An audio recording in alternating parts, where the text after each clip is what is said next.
I get emotional about it because even when something's broken, even when it's destroyed in front of you and you know, like, man, I wanted so much for this, there's a real beauty in knowing, hey, that thing that didn't work, I gave it everything I had. Dane Cook is one of the most prolific stand-up comedians of all time, selling out some of the biggest venues on earth, setting Guinness World Records for doing so. He was actually the first physical album and only physical album I've ever purchased from a stand-up comedian. He has a new stand-up special, Above It All, that's for sale on his website right now that he produced with his own money. In this conversation, we get into some really interesting stuff. Physical health, mental health, his one true love. We even talk about doom scrolling late at night. I think you're gonna find this very valuable. Hope you enjoy it as much as I did. Let's get started. I want to share something with you because you've inspired me in ways that you probably inspired so many millions of lives to fall in love with stand-up comedy. Coming to the United States from Russia, I was an immigrant, knew nothing about stand-up comedy, 6 years old, growing up with my Soviet father.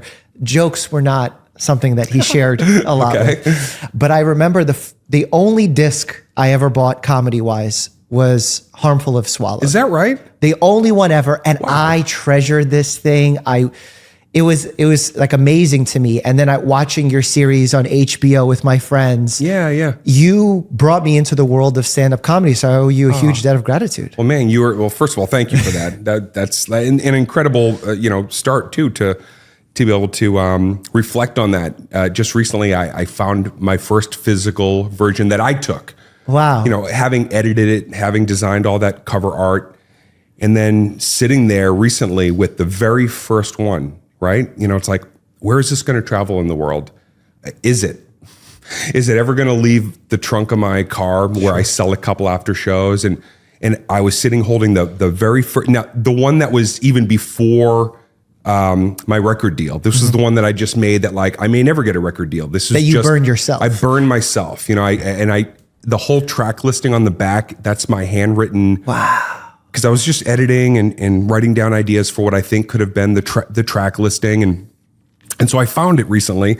I had it and I was staring at it thinking, like, wow, there's so many moments that people have written me about how this has impacted their life, not even realizing how much this impacted my own life and allowed me to feel like I could have a conversation like this all these years later with people that had a kind of a turning point comedy moment with me at the same exact time. So look at us. How are you so hands-on? I mean, it's awesome, but new for that generation to be so hands-on with the business, to be able to be thinking about promoting yourself, selling, burning CDs, because nowadays that kind of makes sense with social media. Yeah, it's definitely a more par for the course to be your own fulfillment center and have to think outside of the box. As a matter of fact, it's the best possible thing for creatives to realize you never really were in the box. The industry for a long time made us feel like there's a protocol and a rigmarole, but the truth is, if you can think outside of the box and live outside of it, they're ultimately looking for you to show them, how do we bring more people to our, viewership? I wish I could say, oh, it was all, because I thought I was ahead of the pack. I thought I was so behind the pack, and I felt so fundamentally, I guess in some ways fundamentally dismissed by the industry. I was arrogant and cocky and cocksured enough to think I've arrived and I'm new and I'm excited, and that, I guess that means they punch your ticket and say you're in. Yeah. And that wasn't no. It was such a thud in some ways when I felt like I arrived, that after about 2 years of doing gigs, feeling like I wasn't hitting the bullseye, and then finally realizing, wow, the only way I think I'm ever going to get any attention to what I love doing is to try to make an album myself. And then I just hit the library and started trying to realize how do you do this alone without the resources. And you didn't have YouTube back in the day to go on and say how to sell an album or make an album. What did I have? I think it was like an early version of like, this is what I would do. I would go on AOL Instant Messenger. Oh my God. Okay. Right? What was your screen name? Dane 19. Mine was Mr. Funny Mike. I'd go on there, and believe it or not, wow, you just like jarred this back into my mind. I would get on there, and I would start conversations with random people that were maybe had picked up my screen name through the website, through my website. And I would just start asking people like, what do you do? And if I met somebody really smart who was like, oh, I'm a businessman, I'd be like, I have business questions. And I'd start asking, I'd say, I'm trying to figure out, and I really felt like I was learning legalese and learning business and getting my, what do they say, like the street level college education. I felt like I was, believe it or not, my fans, beyond just like being fans, were helping me in another way, which was educating me sometimes as to, I would ask them, hey, do you know how I do this? I was growing up with them. Yeah. I mean, our generation is so unaware of this because we're the most connected, disconnected generation. A lot. Yeah. Very much so. And I applaud your mental toughness during times of rejection from the industry, because I see it with some of my friends that are in the business, or even for me, just trying to go on media as a medical expert, but being young and being prejudged. So I'm curious what strategies you used for yourself mentally when you were getting rejected left and right, but still motivated yourself to get on the hot dog stand. It was get on the hot dog stand. Yeah. It was, well, it really started with, having a better, there was a lot, this is a lot to unpack because I had to start, I felt like I was so far ahead in terms of confidence in my comedy, but I felt like I was so far behind in confidence in me. And I lacked a lot of things that, I lacked like real self-love. Not that I didn't feel loved, but I would get it from my mom, or I could get it from a comedy show, or it seemed like there were certain things to fill the void, but I struggled with being able to really look in the mirror and have, it was like I was almost building up the career of this other person. Okay. So you were dissociating almost. Yeah. It was like I could at times really feel like a pat on the back moment, but I was most often guilty of allowing my dejected feeling to become my value. Like the times when I was dismissed or felt like for whatever reason that I wasn't being embraced, I let that become the litmus of like, I guess I'm not worth it. And it was almost like every single day I'd have to really get up and build myself up. And sometimes that's so exhausting that you're like, oh, not today. Today I'll just sit in it. So did you have days like that where you're like, nope, not doing this today? I did just because I was like so disheartened that, man, I started to feel really good this week. And now it was like I just didn't have the right nutrition of affirmation and meditation and the right probably people are surrounding me to where great love and friendship is when we can acknowledge like, what do you want to talk about? Like really and those simple little conversations sometimes just, kind of bring you right back to the non-ruminating and back to the realities of what you've accomplished. The support system is crucial because we always talk about it in medicine. Like one of the biggest factors in whether or not someone does well with a condition mentally is based on their support system. And support system doesn't always mean mental health specialists or doctors. Right. It's about loved ones, friends, maybe religious counsel. Were you surrounded by people that were not adequately giving you that, or did you have some on both sides of that? Yeah, I think I had the right balance of, well, starting with my mother, she was so incredibly compassionate, sensitive because of she'd gone through her own or had continued to go through just a multitude of hardships. Yeah, things that from phobia to anxiety. We would go to Al-Anon meetings together sometimes because we dealt with things in our home that were capsizing. And it just seemed like my mom, more than anybody, was the example to me of like, when you're really feeling stuck, you have to reach out. There are resources somewhere. So she was that for me, because she was the liaison to a lot of, she was a wealth of information, even though sometimes she could be spinning herself. She could remind you, feet on the ground, you start, you rub your thighs, you put your tongue on the roof of your mouth, 8-second breath in. And we were like, she could, in those little reminders of it starts with just be good to yourself right now, your health and wellness. She would always say, you get up, take that walk. An idle mind is a devil's workshop kind of thing. And she taught me to find those people in my life who could help facilitate, conversations like this. And so she was the first. And then over the years, a lot of people that, to this day, I rely on for those moments. Who's like your person right now? My person right now is, I think that my fiance and I are that for each other. We have really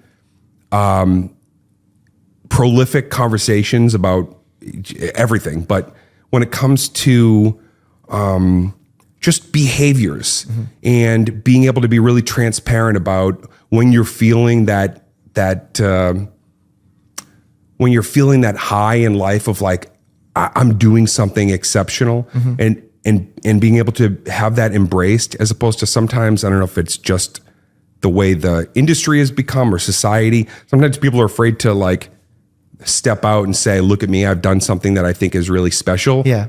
Because there's more access for, unfortunately, people to make you feel diminished because for whatever reason, that's just like the way society sometimes it wants to keep everything in that same mediocrity type of place. And Kelsey and I just, it's a powerful conversation to have with her because we've never not been absolute truth for one another. So she's probably the person that I'm most excited to start the day and end the day because we talk like this all the time. Wow. Yeah. So she's helping you celebrate your wins in a way that's not judgmental. Yes. And also helping me and helping each other when there's a loss to really fully recognize no placating. What happened? Where was I less than?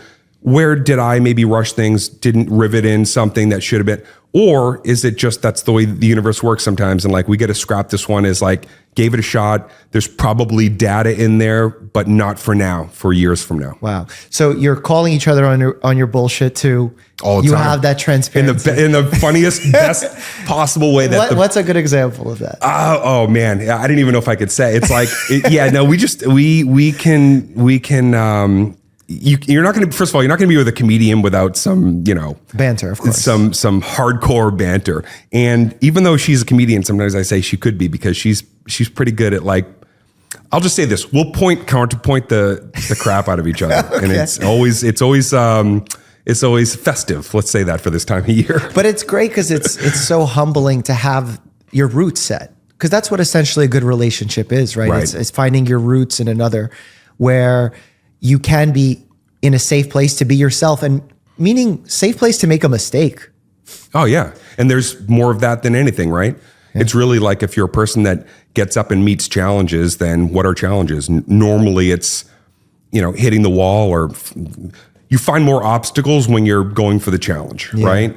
And with Kelsey and I, it's funny, many years ago, I was in a great 2-year therapy situation, and I was learning so much about boundaries and really what that word meant, and where I had it, where I completely just abandoned the idea of it. There was a time in my life where it's like, no, if people want to be close, I can let them in. Yeah. It's okay, I can pop them out if they're not like. And with Kelsey and I think it's and I know that she could say the same thing as we've talked about it. It's the first time for both of us that we really feel like those boundaries are so solidly in place, and we love that we both know where they are for each other. To be able to share that and identify the things that you go, this is where I can journey to with people, but the fact that we know each other enough to go so far beyond that, and it's still like holding each other's power in the most loving, safe, funny, respectful way. And I have a few friendships like that as well, but it's great to be able to have it with the woman I love. Yeah, for sure. Yeah. It's especially in this day and age when social media, when you're at the top of whatever industry you're in, whether it's sports, Hollywood, medicine, there's always something that you're going to do wrong, and social media will tear you down. Do you ever doom scroll, do any of this Reddit reading? Or No, not like I used to. Is it a boundary that you set? Yeah. Yeah, it absolutely was. That's powerful. Because it was superfluous. none of it ever led to anything constructive. Okay. It was always destructive. Always. There was, it was like when you're a kid and you're doing one of those maze puzzles. Yeah. And it could be so furious, and like you didn't want to over mark it up because you're like, oh, I don't want to have to keep.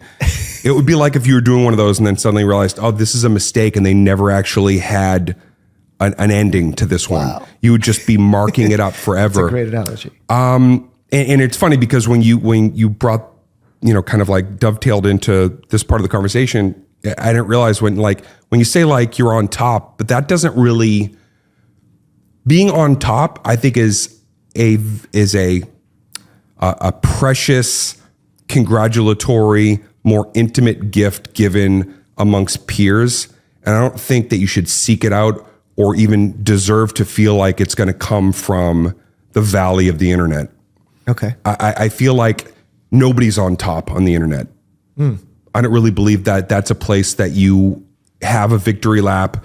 I think if nothing else, if there is something that's being written up, that's also clickbait, and it's probably only for the organization that thinks they could capitalize off of your moment. I don't think they truly care whether that moment goes beyond what they've written or not. And so the validation in life should never go digital. So you're almost nihilistic about the digital media space. Yeah, I love it for so many.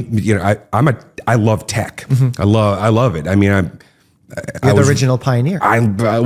Some people have said that, and sometimes I look and I go, I know in comedy for sure. I don't think there was anybody else that probably was so enthralled as I was. I was truly fascinated, curious, enthralled, and then realizing, oh, this is also like my ticket. Mm-hmm. But no, I think that more and more I appreciate a visit to the internet for something, it's like going to the grocery store, I'd pop in, get a few things I need, and then back to reality. But your discipline must be through the roof, because I hear everything you're saying. And the maze example could not be a better visualization of the world that is the internet.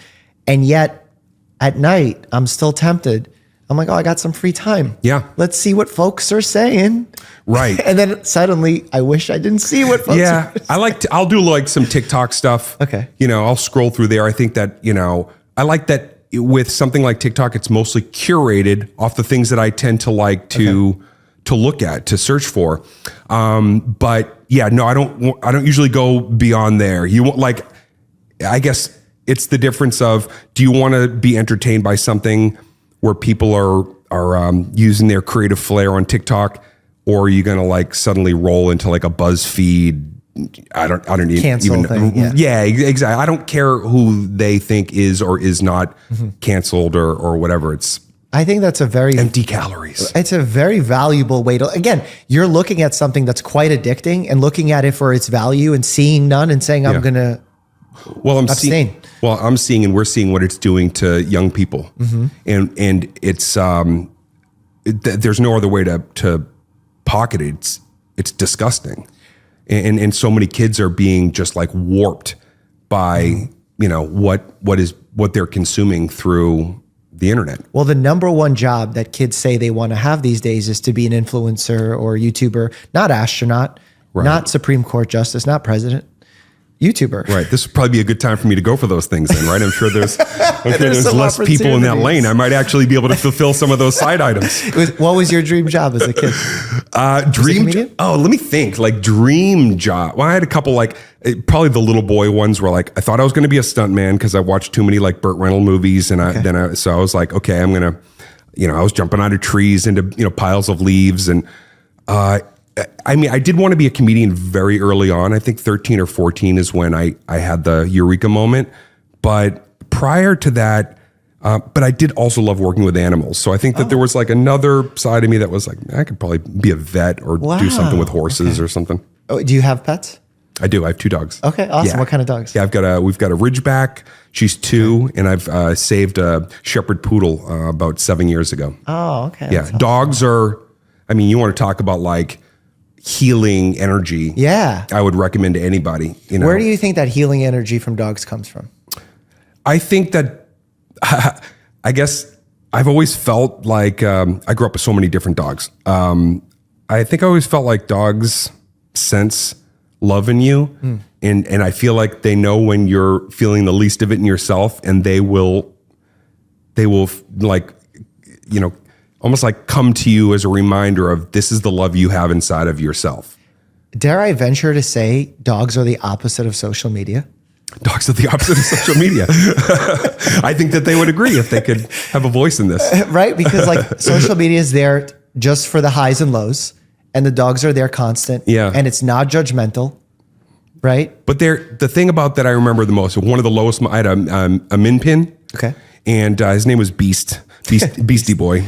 God rest his soul. Aww. And I remember one of the worst moments of my life. That dog, when I would wake up in the morning, was right there in the bed, super happy to just play and get out. And it was like just putting that leash on him and getting me up and out was like, that was the gift right there. That was like, wow, you know, just, you know, seeing my dog happy instead of laying there in bed for however long, you know, letting the wheels spin was like, I couldn't thank him enough to, you know, want to, you know, get me up and out and into the world. Because that cycle is real, you know, where you just stay in bed, don't want to get up, are searching for motivation. Yep. But motivation really comes after taking action or taking that first step. Right. And if you can hack it in a way by getting your dog to encourage you to do it, that's an amazing I'll tell you, if you keep a dog around, if nothing else, they keep you moving, right? Well, we also see that he help you live longer.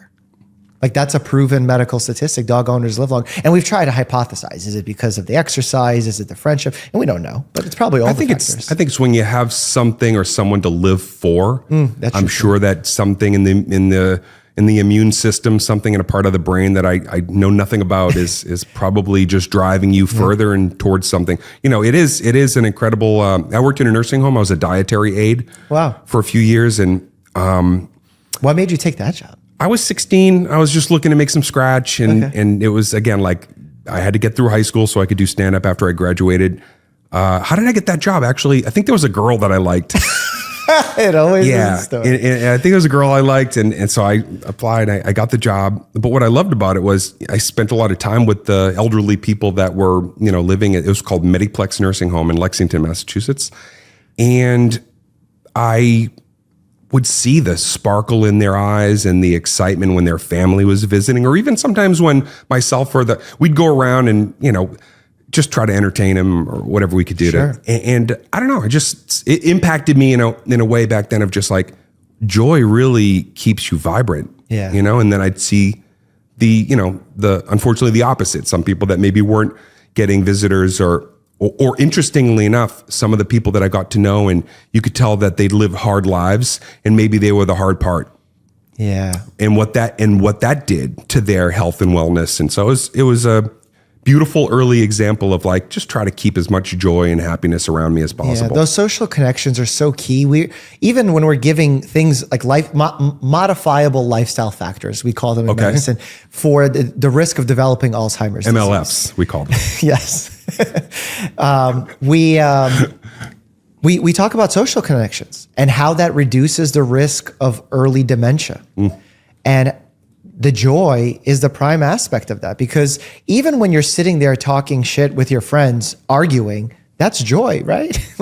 When you're arguing with your partner, that's joy. Yeah. Because you're challenging each other. You're reaching certain goals with one another. Right. Do you get that same joy when you're with your friends, with your family? Yeah, I do. In fact, one of the things that always brings me an incredible amount of enthusiasm with any and all of my relationships is, catching up and saying like, let's check in after, or I've got friends that are movie geeks and we just want to talk about we can't wait to talk about the trailer, or, you know, just knowing those things. It's almost like having those things on your agenda, with family, friends, you know, even with my fans, whether that agenda is, I don't know, tour dates or something I want to talk about, having things to look forward to. You know, when I mentor people, I always start with like, you know, get, you know, the $1 method. I have a pencil, paper, and start writing down a few of the things that you're really looking forward to this year. Wow. Tell me a few things that you're looking forward to this year. And it's like, at first it's like, I don't even know, but you do. There's got to be something, even if it's a movie that's open. Maybe there's a new piece of tech, or like literally, let's start with there. And if you start with that, you can go, okay, that's 7 months away. Let's talk about like, now, what are you going to do preparing for those 7 months?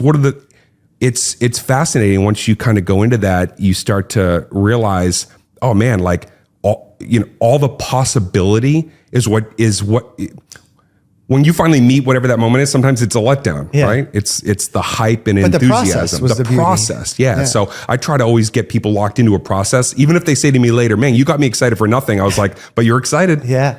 Well, that's a true coping mechanism that we study in psychology, where I theorize that the anxiety and depression spikes that have happened as a result of the pandemic, obviously they happen as a result of less social connections and all those things. Right. But because there was less things to look forward to, there was less gatherings, less vacations, less trips. Yeah. When I was working in ICU, you're working for 2 months, 6 days a week, 18-hour days.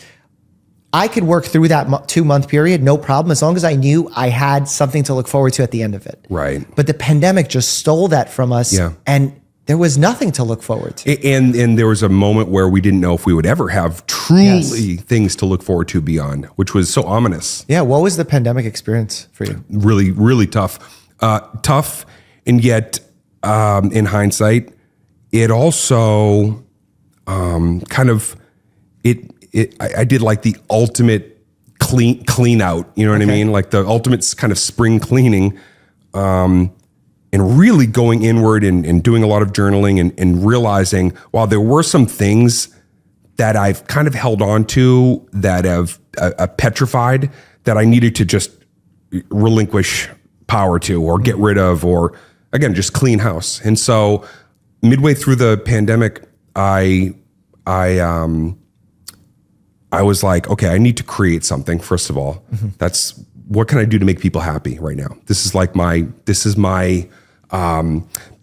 going to make me feel purpose. I need to have that. And so I put together a charity event. I did like a live read online I had like Brad Pitt and Julia Roberts. What was the charity? It was for CORE, which was Sean Penn's organization that was helping out getting people tested for COVID. And it was a table read, virtual table read. And I didn't think that I would get some of the people that I ended up getting. But it was like, wow, a month ago I was so in a rut. And then, 6 weeks later, I had all these tremendous, A-list celebrities coming in, taking time, reading the script. And I was like, oh, I'm really able to provide a little bit of joy in this time that we all felt so encumbered. So doing that, cleaning house, and then kind of coming out of the other side being like, oh, now I have like more of a prime directive of what it is that I want to do in success over, getting through the pandemic. Did you always have this love for the process through all your years of work in comedy? I think I did. I remember coming home from school. I'd watch Oprah with my mom. I was such a mama's boy. I'd come home and I'd lay on the bed with her and we'd watch Oprah. She'd eat her Hershey's Kisses. That was one of the things that would, chocolate, I guess, is some kind of endorphin, calming, right? And we would watch and discuss the stories or the segments. And I think I had a real strong love, I guess, for why do people do what they do. And it led me to continue to go, why am I doing what I'm doing? Why am I so hard on I had to learn what I'm an introvert. I had self-loathing. I had, I couldn't speak in public. I wanted to do stand-up comedy, and yet I couldn't even get to school. I was so afraid of my own voice.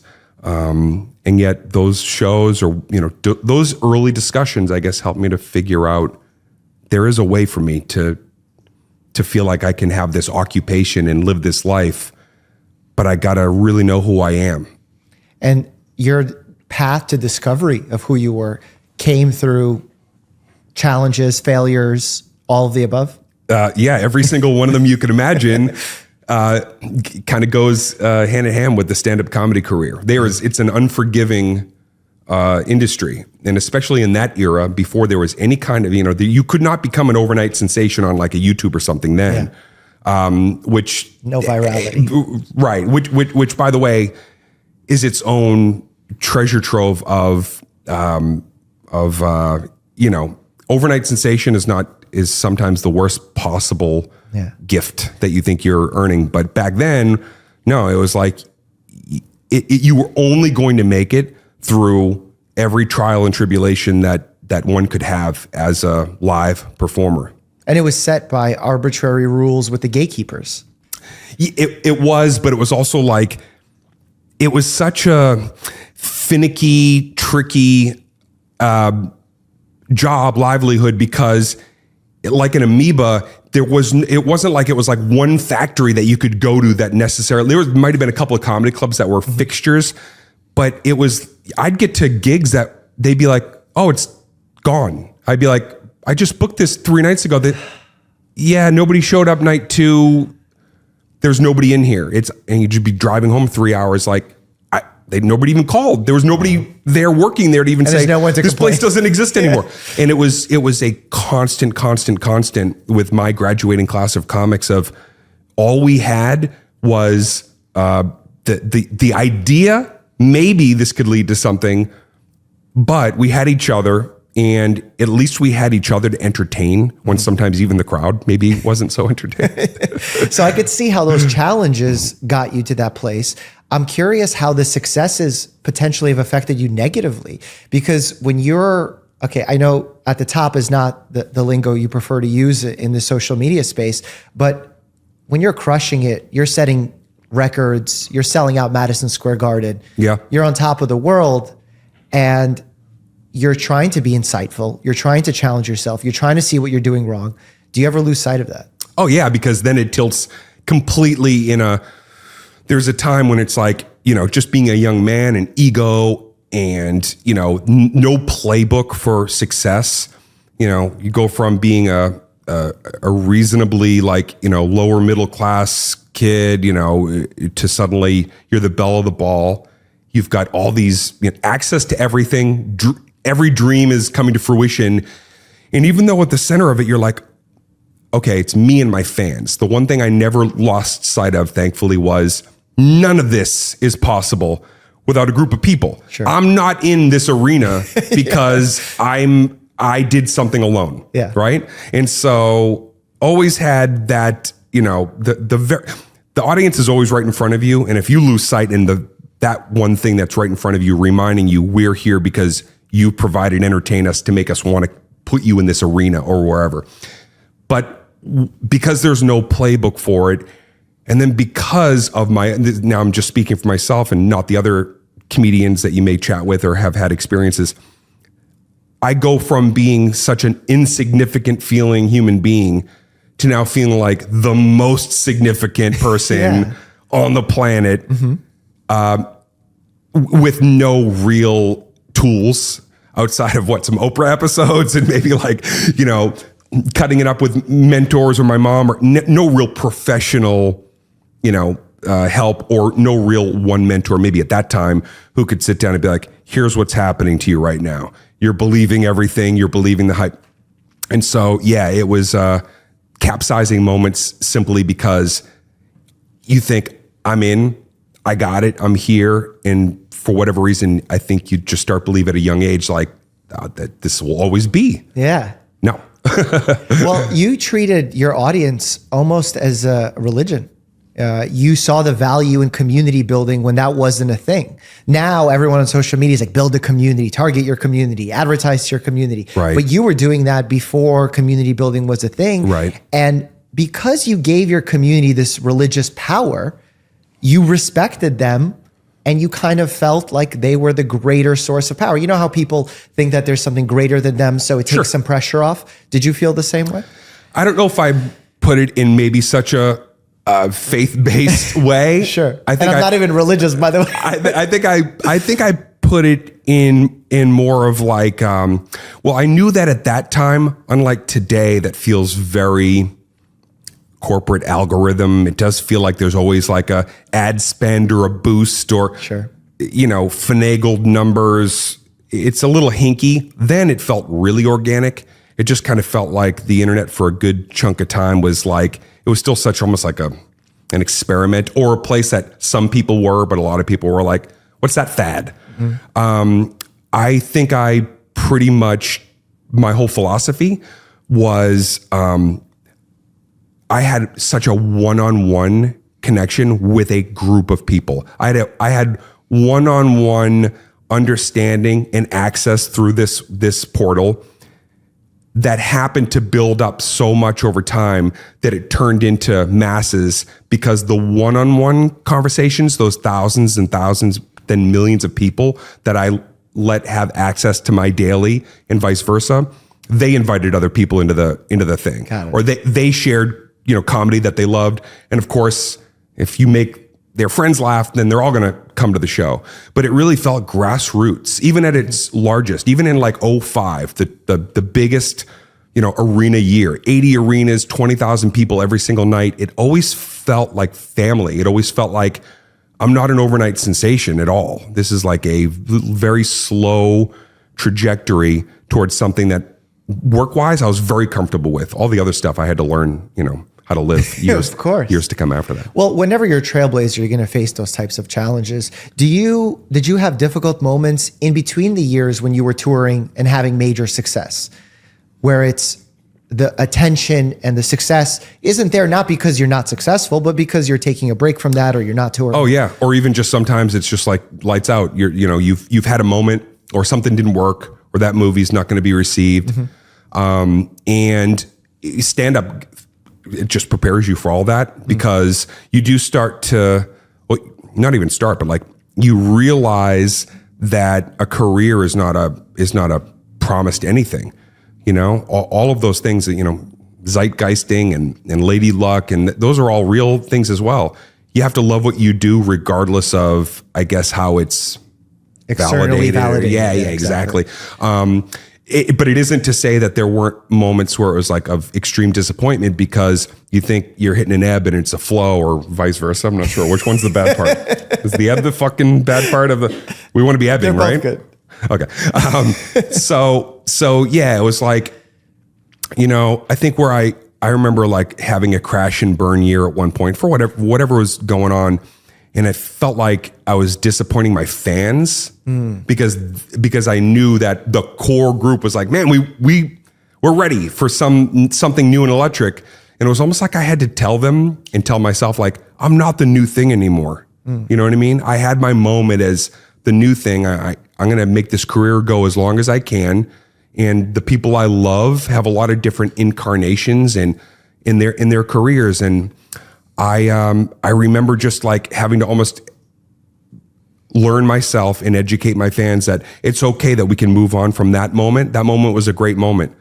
Let's recalibrate and do something else exciting together. And I continue to just live my life and career that way. I think the example you gave about Aerosmith on another podcast that I heard you, I think applies here so well. If you can share it. Yeah, no, I was saying like Aerosmith at one point, like they were experimenting with different sounds, and it was like sometimes they even their fans were like, man, we wanted that sound again. We missed that 1978 album and it was like they would be out of vogue, but it was almost like the media had written them off like they were done. Yeah. And when I would see those things, or Aerosmith, and read those, it prepared me. I was like, this is before I make it, I'm like, if I make it, then there's probably going to be a point where I'm like that, which is like, you're kind of back at seemingly square one. And I try to, again, like if I have the opportunity to mentor young people, artists, I always say like,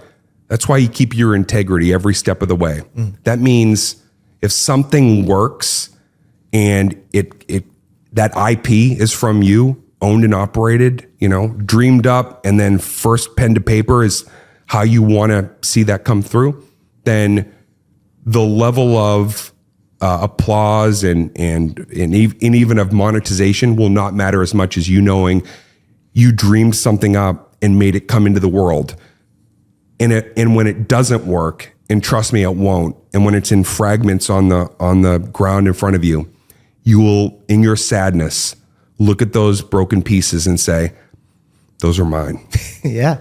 And it really, I get emotional about it, because even when something's broken, even when it's destroyed in front of you and you know, like, man, I wanted so much for this, there's a real beauty and knowing, hey, that thing that didn't work, I gave it everything I had. But if you don't complete those things truly from your own heart, and if you're just like maybe one little piece of, it won't mean that much to you. Yeah. And what does that mean? That means that maybe you don't really know how to strive for the next plateau. But it also means when something's in those fragments, it might not take the wind out of your sails the way it needs to in order for you to really hit and learn from it. Distances that you've never traveled. Yeah. You're pointing out so many psychological principles that we study in medicine of the differences between intrinsic and extrinsic happiness. Where long term, a lot of people will think status, money, subscriber counts, all these things, tour sales are what gives them happiness. They think when I win the Super Bowl, I'm going to be so happy. And the more studies we do, we realize that happiness doesn't last. It doesn't bring you the level of happiness that you thought it did. And if it did, it was for a day or two and you're just back to where you were before. Versus the process that you talked about earlier, the connection you had with your mom watching Oprah, the process of having something crash and burn in front of your very eyes. That's intrinsic happiness of things that no money can take away because it's yours. It's owned and operated and created by you, even if it's a failure. And when you invest into somebody, just emotional currency. That possibility with watching somebody else who's at the start of maybe something I've had the privilege of doing maybe a bunch of times in my life. I've hit that target a lot. But when I'm seeing somebody set out that first time and I can be a little tiny fleck of hopefully the right positive reinforcement, that has been more gratifying than any 4-year project that worked or didn't work. Just seeing somebody get on their way. Why is that? I don't know. I don't even medically. I don't have a great answer. I think there's a little part of all of us that maybe as we get older, that there's something so unabashedly glamorous about the first dream. In effect, there's just something that like you want that back, even though you're able to maybe be a person who constantly can go like, let's try this or throw this on the table. The very first thing that you make that works, right? That you wind up and goes across the table. Like, I think that we're always looking for that first, wow, I did it. And so you can have that through your children. You can have that, I think, through, again, incredible collaborative love with a person. You can vicariously have that. But to be able to mentor somebody and see them have that first go is nothing beats it. It's something that lives on past you, maybe, because we all want to live forever, but the human condition is that we absolutely can't. Right. When you do something nice for someone and you start off a career, that's something that might outlive you and maybe gives us some kind of reassurance. Yeah. Well, I'd like to believe that energy is forever, and whatever that energy that becomes your makeup, you'd like to think, oh, all right, well, maybe if I morph into whatever or level up, that piece of you is part of it. Like just, okay, I'm on the next great adventure. Yeah. When you talk about the pieces and still celebrating when things break, it touches me specifically because this is something you definitely don't know, and it pales in comparison to the successes you've had. I became a professional boxer this year. This year? This year. Oh, wow. And I had my second fight was on Showtime pay-per-view. And I got my ass kicked. Okay. This is a month ago. Roll the footage. Roll the footage of me getting my ass kicked. Excuse me. And I fought a UFC fighter, an MMA fighter who has a lot of experience, and I got my ass kicked. And looking back at it, I'm not as upset as I thought I would be. Like, obviously, initially there was a huge sadness and grief component to it, but I'm not as sad as I thought I would be because you feel like you did something, you did it on your own, you did it against what other people said, and you're like, it's my mistake to own. Right. So it's like that ownership component of even owning the mistakes and fuck ups is so powerful. It's like you feel almost like Neo in the Matrix, and you can see all the numbers, a great failure, great success. Like I think that when you're talking about something like that, I go, I just look at, I've said this a couple of times recently on podcasts too. I live my life realizing that things are only ever falling together. Only. I've had things trauma in my life. I've gone through great trauma, and I've sat and I've dissected that trauma, and I can't find one piece of it that hasn't led to a greater sense of self. To me, that's like, oh wow, do you choose to look at something as it's a loss, I guess, on the card, right? But what does it mean for when you finally win? And how you win next is predicated on what you took from that loss. Is that because you're optimistic that you're looking at it that way, or your upbringing? You're looking at it in a very positive post-traumatic growth mindset. I have to. I have to. Otherwise, you go to a dark place. Yeah, because my fantastical imagination, here's the fun side of it. In comedy, I can tell a story 10 different ways. I used to say, like in the movie Minority Report, the way he would do that with the screens, I see that when I'm editing and I'm performing. I have a voice in my head that's basically like, remember that, don't do, like, and it's exciting. But it's the opposite when I start like investigating negativity. And so it's real easy for me to build a case of just upside down thinking. And so I have to choose to, my mechanics are waking up every day. I do positive affirmations every day. I do the silly thing where sometimes even if you don't want to smile, I make myself smile, even if it's fake, because I've learned that fires off the jargon that I don't know. You're going to tell me that, right? Okay. Yeah. Something in the cerebellum where the limbic system is. Yeah, look at that. You got the terms. I just learned words of the brain one day just so I could sound smarter on people like you. But I have to, my mechanics, it's like, my dad was an athlete. The one thing that I really took from him is like, you don't get great at batting or pitching or without the mechanics, putting in the 10,000 hours. And I've put in the mechanics to look for the positive in things, because if I allow myself to go the other way, like I might linger in that way too long. Where did you learn all these strategies?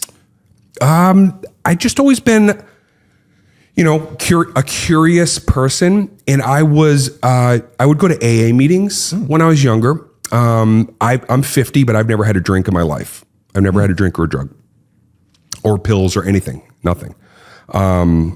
I did take some Tylenol though while I had the flu, if I'm being very honest. Well, that's okay. But I would go to AA meetings. In fact, I would go 1991, 2, 3. I would go with friends that would sometimes do comedy gigs and say, I need a meeting. I feel like I want to drink. And I would say, can I go? I'll take you, or can I go? And I would sit in these rooms, and it was harrowing a lot. And it was like,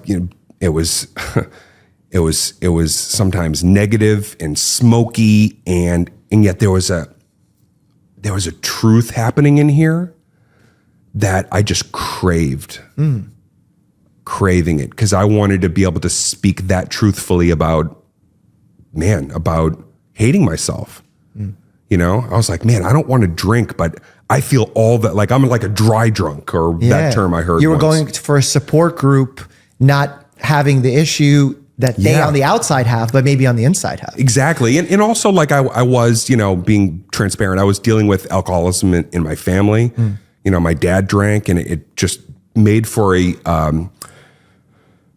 convoluted youth. Okay. It was just, you never quite knew what we were going to get with my dad, who was both a brilliant and fascinating and loving person, as well as a person who just didn't always like himself and then didn't know how to communicate that.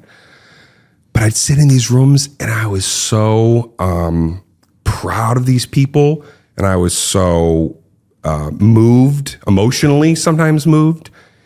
And I would always leave there feeling better about myself, jokingly be like, I feel better because I don't drink and I don't have to. But in those conversations with my friends leaving thereafter, thanking them and then saying like, I really hope that I can be that honest. I think I was looking for that level of honesty so I could understand myself better. I was years away from it, but that was the start of probably wanting to have a better understanding, sense of self. Yeah, because I feel like superficially it's easy to say that you were looking at their problems and saying, well, mine aren't that big. But I think it sounds like it's way deeper than that, where instead you're actually grateful for them showing you this way. Oh, sure. And then through the years, becoming friends with people in that organization, and it became so much more, so much more value. And it was like taking that and then applying that to stand-up. And what I was doing in stand-up was like, now I'm going, well, if I use this platform as a way to be truthful about first what I think is funny, and I'm going to entertain people in all of the ways that I think I'd like to entertain myself and entertain a few people, but then taking the element of Oprah or AA or comics that I love that we're talking about, real stark, caustic, topics, and going, maybe I could become the person that I want to be through performance, So I really was learning how to be the version of myself that can sit here and like talk about the whole thing, because I wouldn't run away from it on stage the way sometimes in life I felt like I was not ready to face myself. Which is fair. Yeah. That's all of us. Okay with that. Yeah. That's all of us. I think that it's okay to feel that way. It's for whatever our journeys are, it's a constant state of seasons. Things are, going to be suddenly in disarray, and maybe that's somebody once said, like, there's clarity in the chaos. And in chaos, sometimes it's real easy to, in a frantic moment, you're searching, and I try to tell people, just hold on to something and just look for what's even in that chaotic moment, because there's some truth in it. That you might be like, I just needed this chaos to actually see very clearly. This one thing is solid. That's the important piece for me that I need to hold on to. Grab it. Yeah. Yeah. It's, I'm curious what you think about the current state of, let's say, the younger generation, even in comedy. Where do you think that their biggest struggle is going to be? Well, right now it seems like everybody feels like, talk about like, my journey and what it meant in those days to come out of like, just being on the circuit. And we knew it was going to take like 8 or 9 years to find your comedy voice and to make it. That was just kind of built in. All right, I'm starting in 1990. Most people are like, you're not going to know who you are for 5 years on stage. And we were like, okay, I guess I'll start. Like a true apprenticeship. Yeah. It was just the whole process of stand-up comedy through those first 10 years.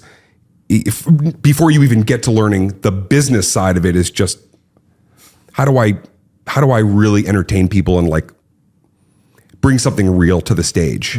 But I think that right now a lot of young people are they think that everything has to be that one video that gets all the likes in that one moment. And if they put all that effort and energy into it, and then there's no likes or nobody seems to want to share it or care about it, then that's their entire value. And I feel like it's almost like a harder thud, because if you're doing that with everybody in a community like Comedy on the Road, you kind of all can look at each other and be like, man, this is a bad winter for all of us. But it's real in a world that seems so populated with the masses of the internet. It's real easy to feel alone on there. And I think that a lot of artists feel like, man, that didn't connect. And I think that like feels like it puts them back even further. So because the competition now is more about who's going to have that one piece of viral content that's going to get more views than the other person, as opposed to, did it do well for me? And you're up against not just being a comedian right now is like, man, it's an attention. It's also like so many people are doing a version of comedy, and there's people that are just at home saying like, being funny, on a social media app. And so there's so much more competition. And then you're looking at other people going like, wow, this person's only been doing it for several months, and why they're getting millions of looks and likes. And I don't know. And suddenly you're just like putting so many of the eggs in one basket of like, I need to make it in the next 3 months doing this thing online, or what is that going to mean for you? I have a funny question for you. It's not funny at all, but it's a cool question. Let's delay your life 30 years. Okay. You're in this TikTok generation. You're starting up your comedy tour. You're starting up your comedy career. Yeah. How do you think you fare? I think I'd fare pretty well, because my philosophy is so drastically different from a time when a very small group of people were, in the digital realm or whatever that might be. And I saw that and I knew what to do. I felt like I was ahead of the pack, and then suddenly I was in there like, haha, this is like my claim to fame. So what would you be using? What app? What kind of content would you? Yeah, you know what I'd be doing? I'd be in the business of brick and mortar. Really? Yeah. Yep, absolutely. Wow. Yeah, I would. And I would use the example of somebody like, I've been friends with Amanda Cerny for a lot of years. Amanda was somebody who was building up a Vine audience, and then whatever, she probably hit the wall of like, this is how many viewers I have, but she took those viewers and she just started going places and saying, this is where I'm at. I'm going to be at this mall. I'm going to be in this airport. I'm going to be. And then because people were showing up to meet this person that not very many people knew, but her fans knew, then the local news was like, who is Amanda Cerny? And then they were covering, why does this girl have 300, 500 people at an airport? And I watched her build her fan base out by being there, being out there. So keeping that just in the comedy lane, I would say, get off your computer. I wouldn't be posting any more clips. I wouldn't be trying to outdo anybody. And I'd be out there on the road, and I'd be back at what was the traditional. People are always going to want to laugh, and people are always going to want to laugh live in person. I think that as much as we like watching a comedy special, seeing somebody perform live stand-up comedy, it's like live music. It's just a whole different, it's a whole different feeling that, goes through your body experiencing that. And so that's the first place that I would be looking, is like, where could I get on the road and bring people physically to me, let the numbers be built up through the response from that by saying, I have an email list or I have a website, but I wouldn't be starting with the internet. Wow, I would never guess you would say that. I'd get off that. In fact, I would want to be a mystery to the internet. Wow. Look at Dave Chappelle. Dave Chappelle, in a lot of ways, is a mystery to the internet. Chris Rock. But the generationally. Well, now he's clipped up and they're like, especially when he, but he's the perfect example for a lot of years, even though his stuff would go viral, like Dave Chappelle show. It was really fascinating because he wasn't online. Yeah. In any way, shape, or form. And I think that just harkens back to the original allure, I think, of show business, which a lot of people forget, which is mystique, mystery. Really like wanting to know more about. If somebody knows everything about you all the time, 24/7. No scarcity, no FOMO, no none of these principles. Yeah. You better be pretty damn interesting every day. Dynamic, like in real time, one of the most fascinating people in the world, to think you're going to keep an attention span of everybody all at once on this digital window. So that's a lesson we need. Pull back, try to, and also too, live a lot of life, because if you're populating your routine with things that are happening, outside in the real world, then that's what people are responding to. Nobody's just responding to like the same jokes that everybody's thinking of and making on the internet in real time, 24/7. That's not going to set you apart. Yeah, because like the idea of all these young kids, their number one job is they want to be the YouTuber.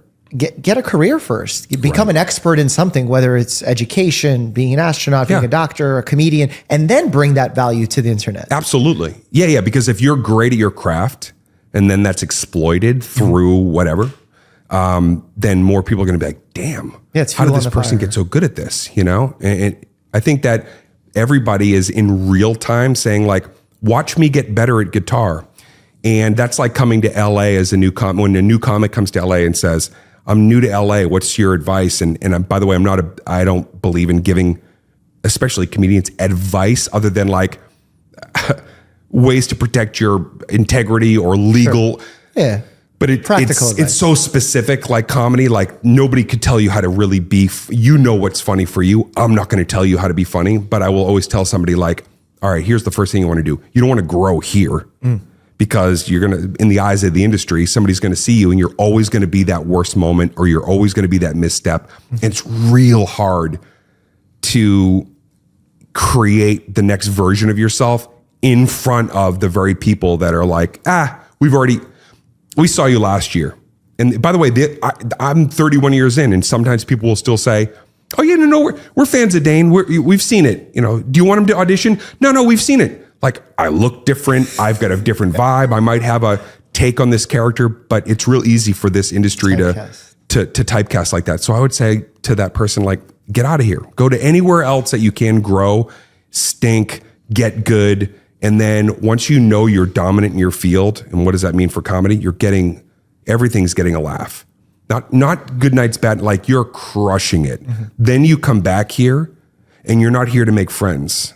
And you're not here to get into some drama with the staff you're here to do one thing, kill it and show everybody I've arrived. I'm ready. Too many people, I feel like they think that if they're showing you their progress in real time, that is for some reason the value.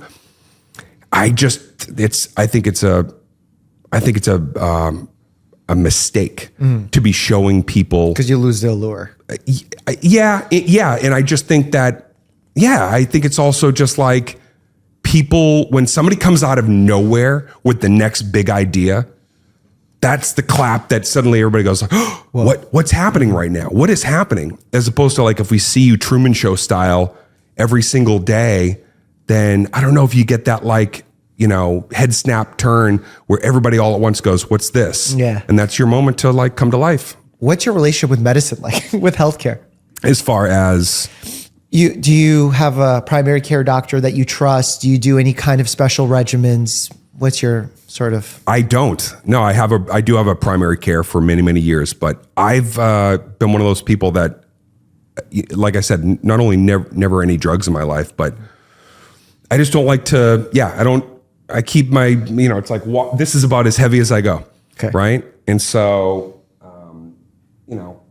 health to me, it's more than just the stuff we've been talking about in terms of like what creativity and how that keeps me, well adjusted but it's really, I work out every day.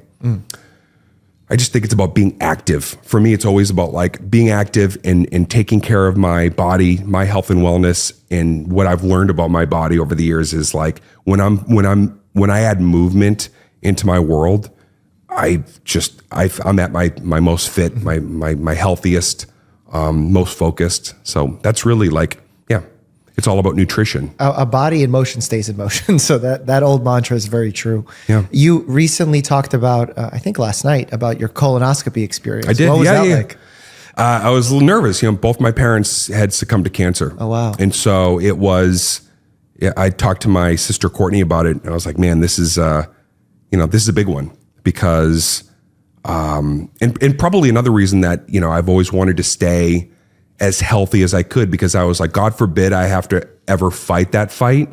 I'd want somebody to say to me, man, you are ready to go. You're like, this is your prime candidate for like, early detection, super important in taking this on. So it was really, really imperative and important for me to get the colonoscopy. And it was a funny experience because I was talking about like, going in, and the first thing the doctor says to me is, like, I'm a big fan. Yeah.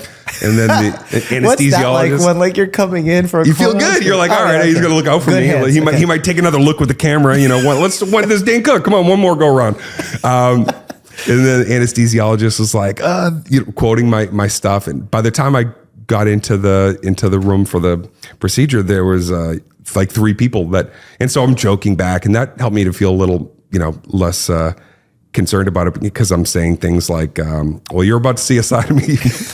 Like, suck my back, literally. There's a whole, litany of good, bad one-liners I said, but getting that clean bill of health and being told like, no, you're absolutely in great shape inside and out was like, and more than anything, I called Courtney, my sister, and I was like, Mom and Dad would be really proud that I'm going to do this and take care of myself. My mom never got a colonoscopy. My mom was 62 years old, and she had colon cancer. Yep. Wow. And had no clue. And it was stage 3 Wow. by the time she figured it all out. My dad was 72, and he lifelong drinking, smoking, but also colon cancer. Pancreatic. Yeah. But it was a brutal, I say it's impossible because anytime I start talking about my parents and what that year, they both passed in 1 year. Wow. impossible to really describe like what that was in real time with them. But what I took from that and what I will always take from that is just taking care of my body and never putting those things off, and taking the time to really make sure that you're the healthiest that you can be. So you're not taking life for granted. And, I relate very strongly to your situation. In 2010, I lost both of my grandparents and my mom. So it's a similar situation of losing a lot of family members all at once, also to cancer. So it's like extra motivation to stay healthy, to encourage people to live a healthy life. So I got to thank you for putting that message out there. Yeah. No, I especially young men, I think that really, need to be able to like voice that to each other, that like, no, that is there's no way to say it's a cool thing to do. It is, but though. It is when you get that call and it's either like you're good, or, hey, there's something that like, I'm glad we caught it. We can get in there and take care of you, sooner than later. It's like that, man, that just, you feel great. You truly feel in that moment of like, okay, I'm ready to take on the next challenge, because I know that physically I'm ready to do it. Yeah, I'm not a huge fan of hyperbole, but by talking about colonoscopy on the show last night, you're saving lives. And that's not an exaggeration, because I see the reality of men who look up to other men like yourself. Star is doing this, say, you know what? I'm going to do the same for my family. Right. So I think it's a very powerful message when you share stories like that. So thank you. I was going to make a joke about Ernest Glenn. Ernest Glenn. I don't know. Where are you, Ernest Glenn? I wish I knew where Ernest Glenn was. So we have to give a shout out, Ernest Glenn. Ernest Glenn, for anybody who doesn't know. If they're here, comment down below. The first comic that I went up on stage as Ernest Glenn, and he was a comic that didn't show up. And so I pretended I was him. And that's how I got on stage. So I don't know where he is. Get a colonoscopy. Ernest Glenn. Because probably the Find me. Right? Get online. Yes. Dane, thank you so much for sharing. Really appreciate it, man. Open book, and sharing all of your trials and tribulations, because it means the world to people to see success stories, but also share their vulnerabilities. So thank you for that. Oh, man. Well, thanks for inviting me and allowing me to have such an incredibly prolific conversation. Well, it was so cool to sit down with Dane Cook, someone I'd idolized from childhood, yelling, "Suck my back" to all my friends, which is one of his jokes. It was cool because we got to do it in LA in our hotel where we were staying for the Streamies. We won our second ever Streamy back-to-back, health and wellness. That was really exciting. I would say thank you for voting, but it wasn't a voting competition. So thank you for supporting, which makes the channel perform so well. But as you know, it's podcast question answer time. Remember, if you want your questions answered, leave a 5-star review if you enjoyed it. And then in the body of the review, give me a question and I answer them at the end of all the podcasts. Question numero uno. Aria, my family's always urging me to make my baby dress super warmly so they don't get cold and sick. But will that really happen? Does being cold make a baby sick? This is that classic conversation that we have as doctors. Does going out, like let's say if you were to go out naked into the winter, make you sick? The answer to that is really no, because cold itself doesn't make you sick. But being cold can potentially negatively, adversely, you see how I put all those words in there, affect your immune system, where you may have a higher likelihood of getting sick. Because when you're cold, a few things happen. Your body starts shifting the blood away from the external parts of your body that are not super important for you to live and survive, to your inner organs. You lose less heat this way. But as a result, your nose starts getting less circulation, your lips start getting less circulation, your mucous membranes dry up, especially during the dry winter months where germs tend to hang around for a little bit longer period of time. And then as a result, a lot of your protection that's in your nose, your immune protection goes away. You create cracked lips, which creates a breeding ground for bacteria and potential infections that way as well. So yes. And your question initially, Aria, was about babies. Babies have even a higher likelihood because their immune systems are still developing and they don't control their body temperature as well as we do, because when like a grown person like myself is cold, we shiver, we can warm up because we have big muscles. But babies don't have big muscles, so they're a little bit more susceptible to the cold. So you want to make sure they are warm. Also make sure that they're not sweating either, because if they're too hot and just constantly wet all the time, that's not comfortable. Tony, if negative thoughts can create negative feelings, can positive thoughts create positive feelings? Absolutely. you frequently hear the statement that just by smiling, you create some positive emotions, even if you're unhappy. There's some truth in that. I think any doctor that will tell you to just smile when you're anxious or upset is not necessarily giving you the full picture of that research.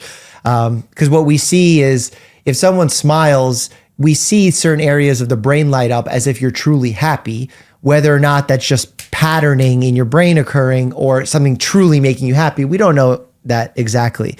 So I wouldn't say just smile when you're unhappy, but I will say thinking of positive thoughts and forcing yourself to think of positive thoughts, whether that be gratitude, compassion, excitement, and looking towards the future, can absolutely create warmth and positive feelings. And not just positive feelings, but positive changes in the neurochemistry in your brain. That's like the cool part about the brain. Whereas we used to say, oh, this mental health condition is a chemical disturbance and you could only correct it with medications. Untrue.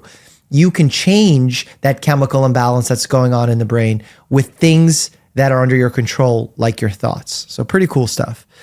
Medium saucepan. What would happen if you received the wrong type of blood during a blood transfusion? Transfusion reaction, very dangerous, very big problem. Fever, if enough goes in, can lead to death. So that's why we're very careful about making sure that folks get the correct blood type. The time that we do this most thoroughly is in pregnant patients before they deliver, to make sure that we know if there is any Rh cross compatibility. And there's a lot to look into and talk about with Rh compatibility. But yes, do not receive the wrong blood type. That's why in the military, it's written right there on the dog tags, so they know exactly what to transfuse. Or you could use a universal donor blood and skip that process altogether. But that is a rare type of blood and expensive, and we want to save that for emergent uses only. All right. Well, thanks for listening. Keep the good questions coming. Keep the 5-star reviews coming. And by the way, go on Instagram and leave suggestions on who you want on the podcast. It's the Checkup Podcast on IG. As always, stay happy and healthy.